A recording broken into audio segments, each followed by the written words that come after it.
ডিম খাও 10 টাকা ডিম ওই স্যার জানে না বড় আছে 10 টাকা। Hello everyone, welcome to my YouTube channel. আমি বং এক্সপ্লোরার রিয়া আবার চলে এসেছি একটা নতুন ভিডিও নিয়ে। তো আজকে আবার একটা নতুন ডেস্টিনেশনে চলে যাচ্ছি, সেটা হচ্ছে বাগদা বিচ। কিভাবে যাচ্ছি, কত কি খরচা পড়লো, কোথায় থাকছি, সবকিছু তোমরা আমার এই ভিডিওর মাধ্যমে জানতে পারবে। তাই সাথে থেকো, ভালো লাগলে লাইক, শেয়ার অ্যান্ড সাবস্ক্রাইবটা করে দিও। প্রথমে আমরা সবাই হাওড়া স্টেশন থেকে সকাল 8:30টার ফলকনামা ট্রেন ধরে চলে গেছিলাম বালাসোর, উড়িষ্যাতে। আমাদের যেতে সময় লেগেছে 4 থেকে 4.5 ঘন্টা মতো, আর যেতে আসতে আমাদের মাথা পিছু খরচ হয়েছে 500 টাকা করে। যেতে যেতে আমরা অনেকে পাগলাপোনা করছিলাম, আর বাইরে থেকে প্রাকৃতিক দৃশ্য সত্যি মন ছুঁয়ে যাওয়ার মতো।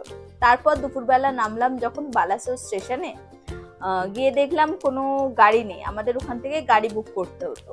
আর গাড়ি বুক করার জন্য আমরা যে রিসর্টে থাকছি মানে মাইকো ক্যাম্পে, ওদেরকে আমরা ফোন করলাম, তো ওনারা গাড়ি প্রোভাইড করে। ওদের নন এসির যে চার্জেসটা ছিল সেটা ছিল 1200, আর এসির চার্জেসটা ছিল 2500, যেটা আমাদের জন্য মনে হয়েছিল অনেক। তাই আমরা হাঁটতে হাঁটতে স্টেশন থেকে বাইরে চলে গেলাম। বাইরে থেকে গিয়ে দেখি অটো দাঁড়িয়ে আছে। অটোতে আমরা 6 জন ছিলাম, তাই জন্য আমাদের মাথা পিছু খরচ পড়েছে 100 টাকা, মানে টোটাল 600 টাকা। আপনারা যদি যান তাহলে আপনাদের গাড়ি বুক কিন্তু রিসর্ট থেকেই করতে হবে, আলাদা করে গাড়ি বুক করার কোনো অপশন নেই। আর যদি সেরকম মনে হয় আপনারা অটোও করে নিতে পারেন। আর বালাসোর স্টেশন থেকে আমাদের ক্যাম্পে যেতে মোটামুটি 1 ঘন্টা মতন সময় লেগেছে।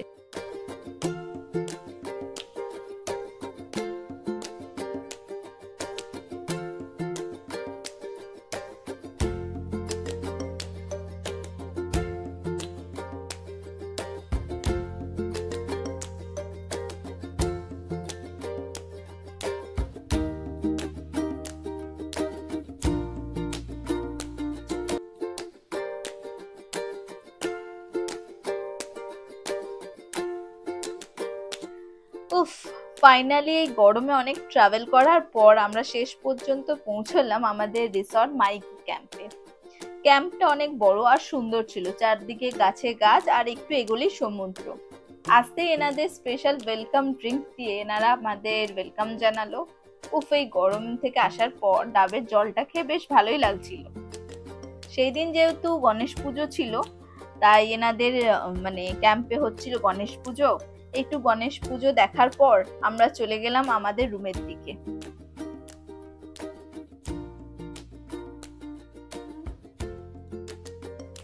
এই হচ্ছে এনাদের রুমটা বেশ বড় এবং পরিষ্কার। এখানে ইজিলি 3 জন থেকে যাবে, কিন্তু আমরা দুজনেই ছিলাম, আমি আর আমার একটা ফ্রেন্ড। আমরা প্রথমে নন এসি বুক করেছিলাম, কারণ আমরা মনে করেছিলাম যে অত হয়তো গরম হবে না, কিন্তু গিয়ে দেখি প্রচন্ড গরম, তাই আমাদেরকে এসি বলতে হয়েছে।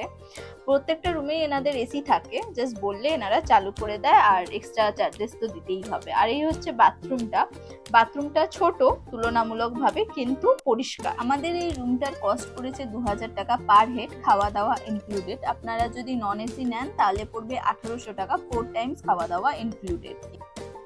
এইটা হলো আমাদের লাঞ্চ করার জায়গাটা বেশ সুন্দর। আমাদেরকে খাওয়ার জন্য সেদিনকে ধুবলগড়িতে আসতে হয়েছিল, কারণ ওনাদের ওই রিসর্টে ছিল গণেশ পুজো, আর সেই জন্য ওনাদের ননভেজটা সেই দিন অ্যালাউ ছিল না। আমাদের লাঞ্চে ছিল ভাত, আলু ভাজা, স্যালাড, ডাল, চাটনি, পাঁপড়, একটা তরকারি, আর পমফ্রেটের সর্ষে।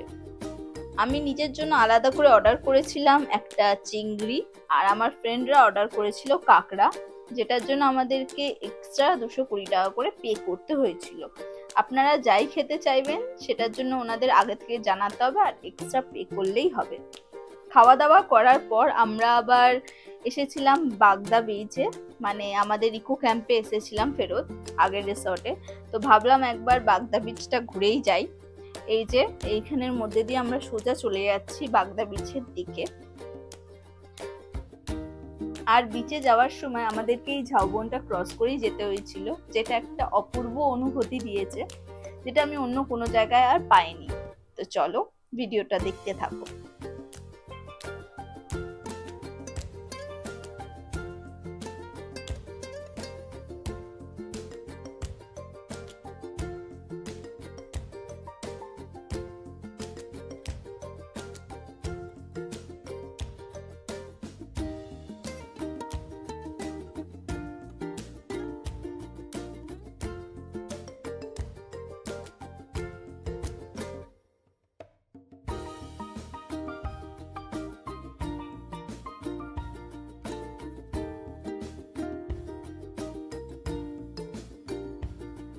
ফাইনালি আমরা ঝাউবন ক্রস করে চলে এলাম আমরা বিচেতে। বিচটার নাম হচ্ছে বাগদা বিচ। এটার আরেকটা নাম আছে ইনভিজিবল বিচও বলা হয় এটাকে।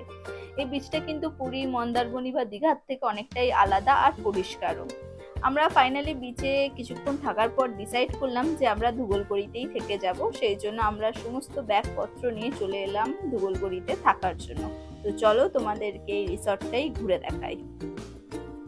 এই হচ্ছে টেন্ট, যেটার কস্ট প্রাইস হচ্ছে 1000 টাকা পার ডে পার হেড, যেখানে 4 টাইমসের খাওয়া দাওয়া ইনক্লুডেড আছে। আর এখানে বসার জায়গা আছে, রাত্রির বেলা এখানে বারবিকিউ করা হয়। তোমরা চাইলে এখানে টেন্টে থাকতেও পারো। আর তাছাড়াও রয়েছে সুন্দর সুন্দর ব্যাকগ্রাউন্ড ছবি তোলার জন্য।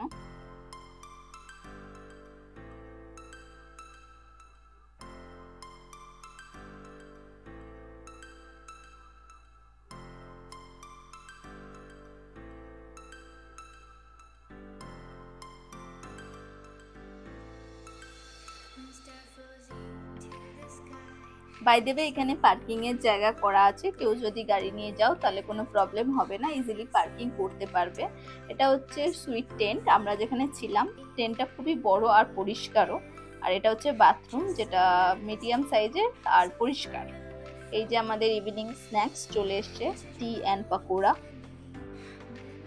গ্যালাক্সি নেচার মধ্যে বলতে বিজয় আমার নাম। আমাদের টেন্টের প্রাইস হচ্ছে পার হেড 1300 টাকা করে, ইনক্লুডিং ফুডিং সব টোটালটা 4 টাইমের খাওয়া দাওয়া নিয়ে টোটাল। আর নন এসি কটেজ হচ্ছে 800 টাকা। এসি কটেজটা হচ্ছে ডিলক্সটা হচ্ছে 2200, আর হচ্ছে প্রিমিয়ামটা হচ্ছে 2700 টাকা করে। আর হচ্ছে সুইচ টেন্ট যেটা ওটা 2500 টাকা। সব 4 টাইম খাওয়া দাওয়া নিয়ে টোটালটা পুরো। বিকেলবেলা এখানে রয়েছে বারবিকিউ, যেটার জন্য তোমাদেরকে আলাদা চার্জেস পে করতে হবে। 1 কিলো চিকেন আমাদের পড়েছে 500 টাকা। তাছাড়া রয়েছে বিভিন্ন মাছ আর দেশি মোরগ, তোমরা যেটাই খেতে চাইবে তার জন্য আলাদা পে করবে। এই যে ধুবলগড়ির বিচটা, যেটা খুবই বড়, সুন্দর আর পরিষ্কার। এখানে আসতেও আমাদেরকে এই ঝাউবনটা ক্রস করতে হয়েছে। এটা একটা অফবিট প্লেস, সেই জন্য এখানে বেশি লোকজনও নেই। তোমরা যদি একটা ফাঁকা আর অফবিট প্লেসের খোঁজ চাও তাহলে ইজিলি 2 দিনের ছুটি তোমরা এখানে কাটিয়েই আসতে পারো। পুরো বিচটা ঘুরতে ঘুরতে তোমরা এখানে অনেক ছোট ছোট লাল ক্যাকড়াও দেখতে পাবে। পরের দিন আমরা সারা দিন এই বিচের মধ্যে এক্সপ্লোর করে গেছি, যার অনেক সুন্দর সুন্দর ছবি আর ভিডিওস তোমরা আমার ইনস্টাগ্রামেও দেখতে পাবে। তাই জন্য আমাকে ইনস্টাগ্রামে ফলো করতে ভুলবে না। আমার ইনস্টাগ্রামের লিংক আমি নিচে ডেসক্রিপশনে দিয়ে দেবো, তো প্লিজ ফলো করে নিও আমাকে।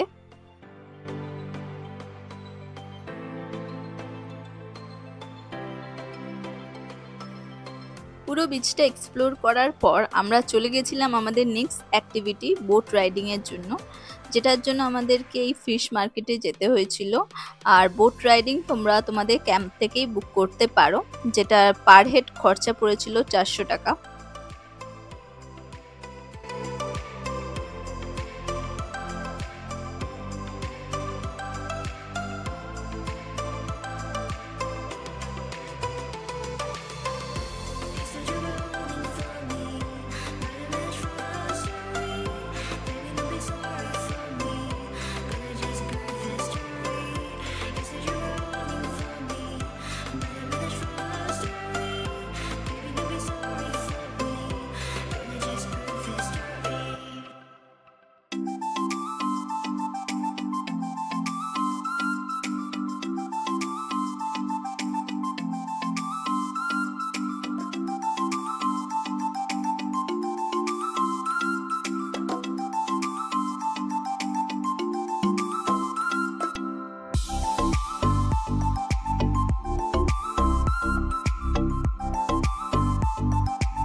বোট রাইড এনজয় করার পর আমরা আবার ফিরে এসেছিলাম ধুবলগড়ি বিচে, যেখানে এসে আমরা এই সুন্দর দৃশ্যটা দেখতে পেলাম।